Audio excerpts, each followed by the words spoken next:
ಪಾವಗಡದಲ್ಲಿ ಸರಿಯಾದ ಕ್ರಮ ಕೈಗೊಳ್ಳದೆ ಅಧಿಕಾರಿಗಳಿಂದ ಸರ್ವೆ.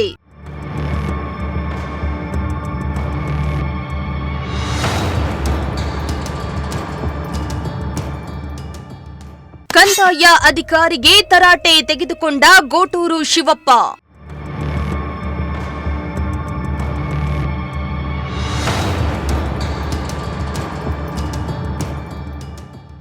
ಸರ್ವೆ ಕಾರ್ಯದಲ್ಲಿ ಸರಿಯಾದ ಕ್ರಮ ಕೈಗೊಳ್ಳದೆ ಬೇಜವಾಬ್ದಾರಿ ತೋರಿದ ಆರೋಪದ ಹಿನ್ನೆಲೆಯಲ್ಲಿ ಮಧುಗಿರಿ ಉಪವಿಭಾಗಾಧಿಕಾರಿ ಗೋಟೂರು ಶಿವಪ್ಪ ಅವರು ಕಂದಾಯ ಅಧಿಕಾರಿ ರಾಜಗೋಪಾಲ್ರನ್ನ ತರಾಟೆಗೆ ತೆಗೆದುಕೊಂಡ ಘಟನೆ ಪಾವಗಡದಲ್ಲಿ ನಡೆದಿದೆ.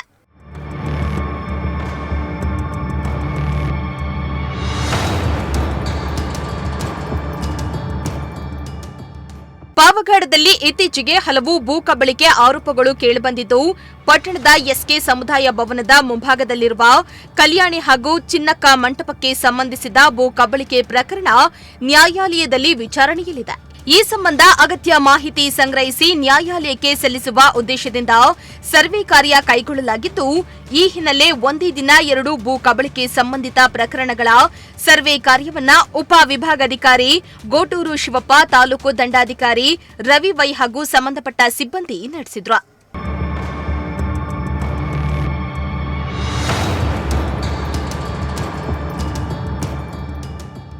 ಇನ್ನು ಸರ್ವೆ ವೇಳೆ ತಾಲೂಕು ಆಡಳಿತ, ಪುರಸಭೆ ಮತ್ತು ಸರ್ವೆ ಇಲಾಖೆ ಅಧಿಕಾರಿಗಳು ಸಂಯೋಜಿತವಾಗಿ ಕಾರ್ಯನಿರ್ವಹಿಸಿ ದಾಖಲೆಗಳನ್ನು ಪರಿಶೀಲಿಸಿ ಸಮರ್ಪಕ ವರದಿಯನ್ನ ಸಲ್ಲಿಸಬೇಕು. ಆದರೆ ಸರ್ವೆ ಸಮಯದಲ್ಲಿ ಅಧಿಕಾರಿಗಳೇ ಗೊಂದಲದಲ್ಲಿರುವ ಸ್ಥಿತಿ ಕಂಡುಬಂದಿದ್ದು, ಇದರಿಂದ ಅಸಮಾಧಾನಗೊಂಡ ಗೋಟೂರು ಶಿವಪ್ಪ ಅವರು ಕಂದಾಯ ಅಧಿಕಾರಿಯ ವಿರುದ್ಧ ಕೆಂಡಾಮಂಡಲರಾದರು.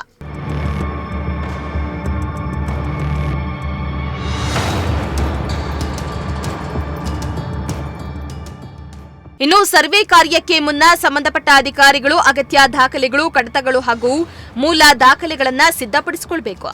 ಆದರೆ ಪಾವಗಡದಲ್ಲಿ ಕೆಲ ಅಧಿಕಾರಿಗಳು ಯಾವುದೇ ಪೂರ್ವ ಸಿದ್ಧತೆ ಇಲ್ಲದೆ ಕಾಟಾಚಾರಕ್ಕೆ ಸರ್ವೆ ನಡೆಸುತ್ತಿದ್ದಾರೆ ಎಂಬ ಆರೋಪಗಳು ಕೇಳಿಬಂದಿವೆ. ಇಮ್ರಾನುಲ್ಲಾ, ಪ್ರಜಾಶಕ್ತಿ ಟಿವಿ, ಪಾವಗಡ.